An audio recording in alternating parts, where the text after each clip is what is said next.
اعوذ باللہ من الشیطان الرجیم بسم اللہ الرحمن الرحیم الصلاۃ والسلام علیک یا سیدی یا رسول اللہ وعلی آلک و اصحابک یا سیدی یا حبیب اللہ۔ ماہ رمضان المبارک 1442 ہجری اور مئی 2021 میں الحمدللہ یہ 11واں پروگرام ہے اس عنوان پر کہ توحید اور کلمہ طیبہ کے حقائق کیا ہیں۔ اب اس 11ویں پروگرام کے حوالے سے ایک مرتبہ پھر کلمہ شریف کا ذکر کرتے ہیں، لا الہ الا اللہ محمد الرسول اللہ صلی اللہ علیہ وسلم۔ تو لا الہ الا اللہ تو کلمہ الوہیت کے 4 لفظ اور محمد الرسول اللہ کلمہ رسالت کے 3 لفظ، تو 4 اور 3 ملا کے بنتے ہیں 7۔ اور 7 کے حوالے سے یہ بھی یاد رہے کہ قرآن و حدیث سے یہ ثابت ہے کہ آسمانوں کی تعداد 7 ہے۔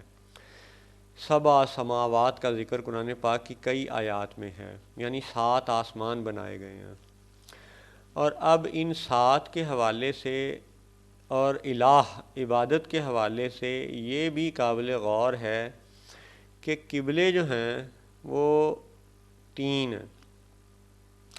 مکہ شریف میں خانہ کعبہ یعنی مسجد الحرام یعنی کعبہ شریف، یہ ہمارا قبلہ ہے، کعبہ ہے۔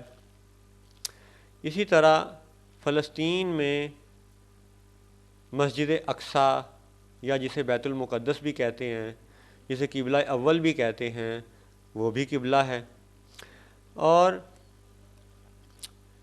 تیسرا قبلہ جو ہے وہ آسمانوں پہ ہے، اور آسمانوں پہ جو قبلہ ہے اس کا نام بیت معمور ہے۔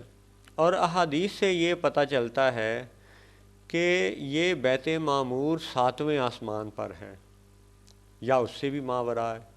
اور پھر دیگر روایات سے یہ بھی معلوم ہوتا ہے کہ یہ خانہ کعبہ کی سیدھ ہی میں کہیں اوپر واقع ہے۔ تو قبلے ہوئے 3، اور اللہ کی شان ہے کہ اللہ تو الواحد ہے، اللہ تو ایک ہے، پھر 3 قبلوں کی کیا ضرورت پڑی؟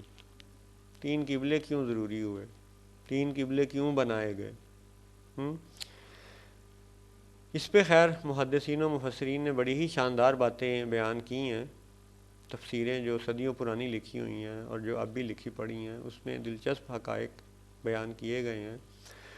ابھی ہم ان میں سے ایک آدھ کا تذکرہ کرتے ہیں کہ قبلے ہوئے 3، یعنی مکہ شریف میں خانہ کعبہ، فلسطین میں بیت المقدس یا مسجد اقصیٰ شریف، اور 7ویں آسمان پر بیت المعمور۔ اور یاد رہے کہ بیت المعمور کا ذکر قرآن پاک سے بھی ثابت ہے۔ 52 نمبر پہ سورۃ الطور ہے، طور پہاڑ کا بھی نام ہے، اور یہ وہی پہاڑ ہے جس پہ سیدنا موسیٰ علیہ السلام تشریف لے گئے تھے۔ تو سورہ طور میں آیت نمبر 4 میں، اب یہاں بھی آیت نمبر 4، اور ذکر کیا ہے؟ والبیت المعمور، اور قسم کے انداز میں بیان کیا جا رہا ہے کہ وہ جو بیت معمور ہے۔ ابھی ہم اس صورت کی تشریح اس وقت بیان نہیں کرنا چاہتے کیونکہ موضوع ہے کلمہ شریف اور توحید کے حقائق۔ تو ابھی ہم اس ایک ہی آیت کو پڑھ کے دوبارہ کلمہ شریف کی طرف توجہ کرتے ہیں کہ 3 قبلے بنائے گئے، اور کلمہ رسالت کے 3 ہی حصے ہیں، 3 یعنی الفاظ ہیں، محمد، رسول، اللہ۔ تو معلوم یہ ہوتا ہے کہ ان 3 الفاظ کی نسبت سے پتہ چلتا ہے کہ اللہ تعالیٰ نے محمد الرسول اللہ کو ان تینوں قبلوں کی طرف مبعوث فرمایا ہے۔ اور اللہ کی شان اور حضور صلی اللہ علیہ وآلہ وسلم کی نعت یہ ہے کہ خانہ کعبہ میں آپ سرکار نے، محمد الرسول اللہ نے صحابہ کرام کی امامت فرمائی۔ بیت المقدس میں انبیاء علیہم السلام کی امامت فرمائی، اور اسی طرح سفر معراج میں جو احادیث ہیں ان سے یہ پتہ چلتا ہے کہ جو شروع میں 50 نمازیں فرض کی گئیں اور پھر وہ سیدنا موسیٰ علیہ السلام سے ملاقات اور پھر کرتے کرتے 5 نمازوں کی جو فرضیت کا واقعہ ہے وہ بھی بیت معمور کے حوالے سے ہے۔ جب نبی کریم صلی اللہ علیہ وسلم 7ویں آسمان پر جلوہ گر ہوئے اور بیت المعمور پہنچے تو وہاں نمازوں کا تحفہ عطا ہوا، تو اس سے یہ بھی ہمیں سمجھ آتی ہے کہ وہاں بیت معمور میں آسمانی مخلوقات کی امامت بھی آپ نے فرمائی، یعنی فرشتوں کے امام بھی آپ ٹھہرے۔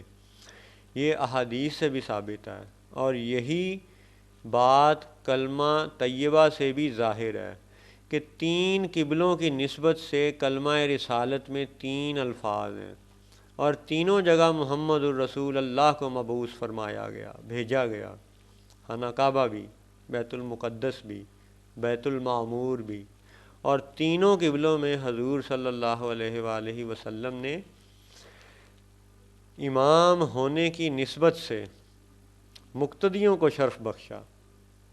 مکہ میں صحابہ کو امامت کی شان بخشی، انبیاء کو بیت المقدس میں، فرشتوں کو بیت المعمور میں، تو 3 الفاظ کی جو نسبت ہے محمد الرسول اللہ، اس سے یہ سمجھ آتی ہے کہ حضور صلی اللہ علیہ وسلم تینوں قبلوں کے امام ہیں، اور یہی حقیقت کلمہ رسالت سے بھی عیاں ہے۔ اور یاد رہے کہ جو الہ کی صفت ہے، بے شک اللہ کی صفت ہے، عبادت اللہ کے لیے ہے، اللہ معبود ہے اور حضور صلی اللہ علیہ وسلم عابد ہیں، عبادت کرنے والے ہیں۔ تو اب شان اس طرح بھی ہوئی کہ 4 حرفی لفظ والا لفظ اللہ اور 4 حرفی لفظ محمد صلی اللہ علیہ وسلم۔ اب بات یہ ہوئی کہ اللہ نے محمد کو تینوں جگہ مبعوث فرمایا، اور کلمہ رسالت میں 3 ہی الفاظ رکھے گئے، محمد الرسول اللہ۔ تو یہ بھی ہمارے نبی کی نعت ہے، ہمارے نبی کی شان ہے کہ آپ سرکار محمد الرسول اللہ کی شان میں تینوں قبلوں کے امام ہیں، اور یہی بات کلمہ طیبہ سے بھی ثابت ہے۔ صلی اللہ علیہ وسلم۔ السلام علیکم ورحمۃ اللہ وبرکاتہ۔